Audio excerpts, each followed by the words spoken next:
What's up guys, my name is Ace, and welcome back to another gun guide. This is the series where I go into great detail with all of the stats as well as some excellent attachment combinations for every gun in Black Ops 6. And in today's episode, we're going to be moving on to the KSV SMG. And starting it off as always, let's have a look at our damage profile, and with this gun, it's going to be a 4 to 8 shot kill, so it does drop off very harshly at longer ranges.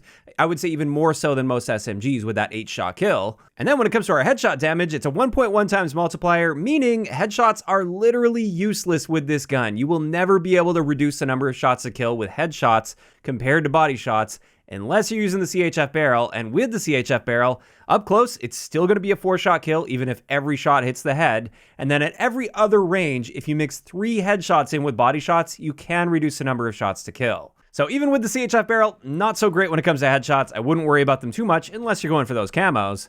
And now let's get into our rate of fire, which is quite fast at 800 rounds per minute. And what this means is our 4-shot time to kill potential is 225 milliseconds. And that is one of the fastest time to kill values in the entire game for a full auto gun. So a huge upside to the KSV is it absolutely dominates in close quarters situations. However, like I said, it drops off very harshly, and at longer ranges, it kills in 525 milliseconds, which is honestly right around average for SMGs, but it's still not great. And I would say you really have to manage your ranges wisely with the KSV, but we'll have a look at that in just a little bit. First, I want to talk about rapid fire a bit. If you use this attachment, it will boost your rate of fire up to 857 rounds per minute, which now gives us a 4-shot time to kill potential of 210 milliseconds, which again, extremely fast. I don't think this gun really needs rapid fire since its base time to kill is fast enough, but you can make it even faster. Next up, let's have a look at our damage ranges, and our 4-shot kill potential is about 11 meters, which is not great for an SMG, but also not bad. It's really not out of the ordinary. More importantly, it is worth noting, beyond 16 meters, this is where we jump from a 5-shot kill all the way up to a 7-shot kill. And that's where the effectiveness of this gun suddenly changes.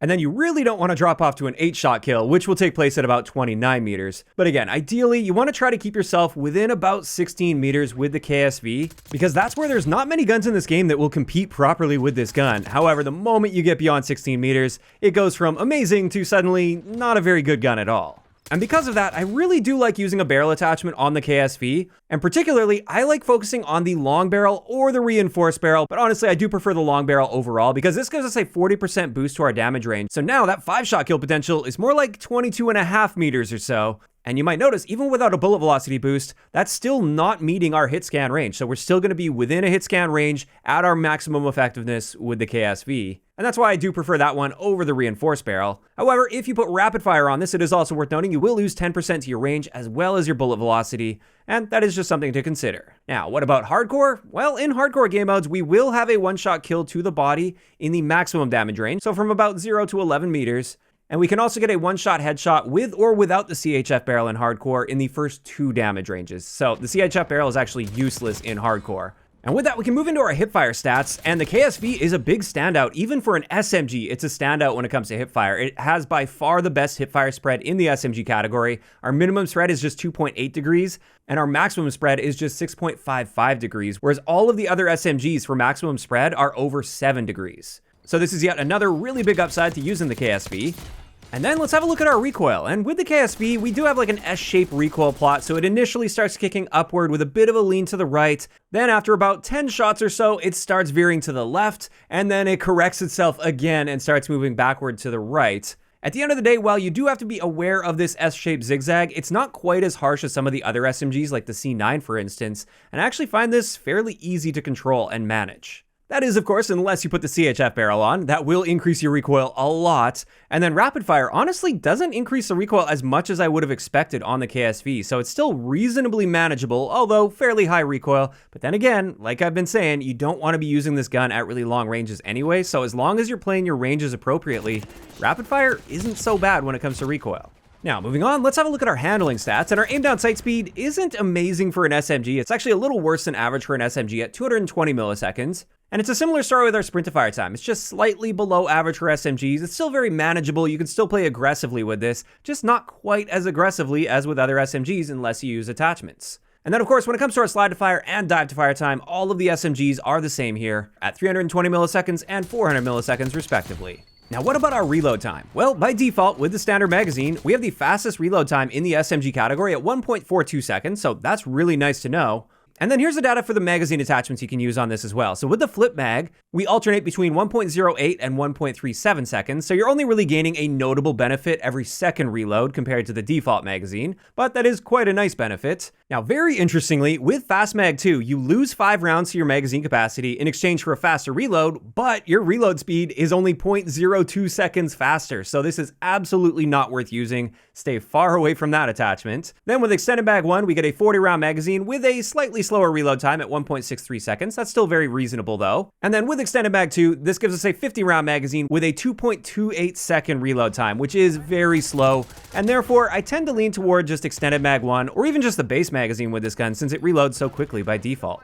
And this just leaves us with our mobility stats. When it comes to our base movement speed, we've actually got a better than average base movement speed for SMGs at 5.1 meters per second, whereas our aim walking speed is just standard for an SMG at 3.6 meters per second. Same thing with our sprint speed, basically right on average. However, our tactical sprint speed is a little bit on the slower side for an SMG, although still not bad by any means. And with that, we can finally get into some excellent attachment combinations for the KSV, and my personal favorite is this one right here. So with this, we're staying off the radar with the suppressor. We've got the Ranger foregrip, which does help a little bit with horizontal recoil, and honestly, there's very little horizontal recoil with the initial shots that you fire here, which is great. But on top of that, this is also helping with our sprint and tactical sprint speed, so we can be a bit more aggressive with this. For our magazine, we're using Extended Mag 1. We've got the ergonomic grip on there, which helps our ADS speed, slide to fire speed, and dive to fire speed.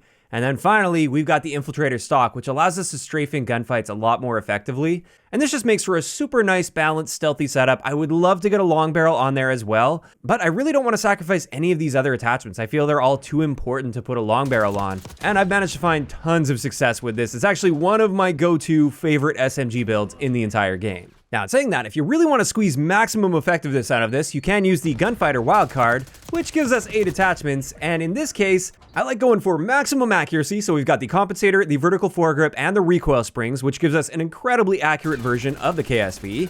We've also got the long barrel, which, as we know, that's really nice to extend that range with this gun. We've got Extended Mag 1 on there, the CQB grip to really squeeze out as much sprint out speed as possible, as well as slide to fire and dive to fire speed. We once again have that Infiltrator stock for strafing, and then finally, we've got the Strelic laser, because as you can see, our aim down sight speed isn't changed here. It's 220 milliseconds, which isn't really all that impressive for an SMG, but with this laser, you get to almost full accuracy practically instantly when you initiate aiming down sight. And this laser isn't actually all that visible to enemy players, so really nice to use on this setup. And overall, this is one of the best possible versions of the KSV that you can make, in my opinion.